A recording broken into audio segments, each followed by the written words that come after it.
চাই, ইসলামের বিরুদ্ধে, মুসলমানের বিরুদ্ধে, কোরআনের বিরুদ্ধে যারা ষড়যন্ত্র করবে তাদেরকে আমরা যে কোনো মূল্যে রুখে দিতে চাই। ভাই সব, আমরা বাংলাদেশ থেকে নিন্দা জানাই, প্রতিবাদ জানাই এবং আমরা এই দেশ থেকে আমাদের ভাইয়েরা গত রমজান মাসে যেইভাবে রোজা পালন করেছে, আজকে সারা বিশ্বে ফেসবুকে ইউটিউবে আমরা লক্ষ্য করেছি সেহরি খেতে পারি নাই, ইফতার করতে পারে নাই ইসরায়েলি বর্বর হামলার কারণে।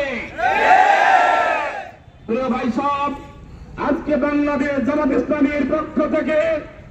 বাংলাদেশের 18 কোটি মানুষের পক্ষ থেকে বাংলাদেশের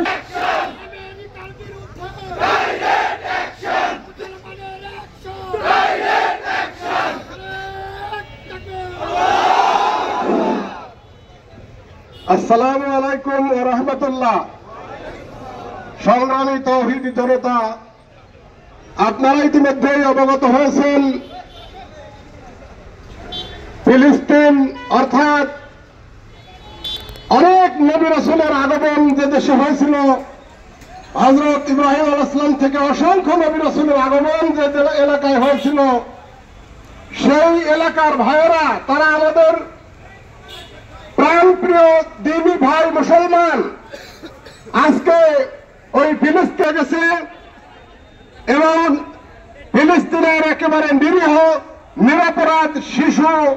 নারী তাদেরকে তারা নির্বিচারে হত্যা করে চলে যাচ্ছে। আমরা আজকে আমাদের এই সমাবেশ থেকে প্রতিবাদ জানাতে চাই এবং আমরা আহ্বান জানাতে চাই সারা বিশ্বের যে সমস্ত মুসলিম রাষ্ট্র এবং মুসলমানদের শক্তি রয়েছে তাদেরকে আমরা আহ্বান জানাবো এই মুহূর্তে সকলে ঐক্যবদ্ধ হয়ে এই ইসরায়েলি হায়নাদের দাঁত ভাঙা জবাব দিতে হবে। যারা প্রতারণা করে যুদ্ধবিরতি চুক্তি করার পরেও সেটাকে লঙ্ঘন করে এই বর্বরচিত হামলা চালাচ্ছে, তাদেরকে উচিত শিক্ষা দেওয়ার জন্য গোটা দুনিয়ার মুসলমানদেরকে আমি ঐক্যবদ্ধ হওয়ার আহ্বান জানাচ্ছি।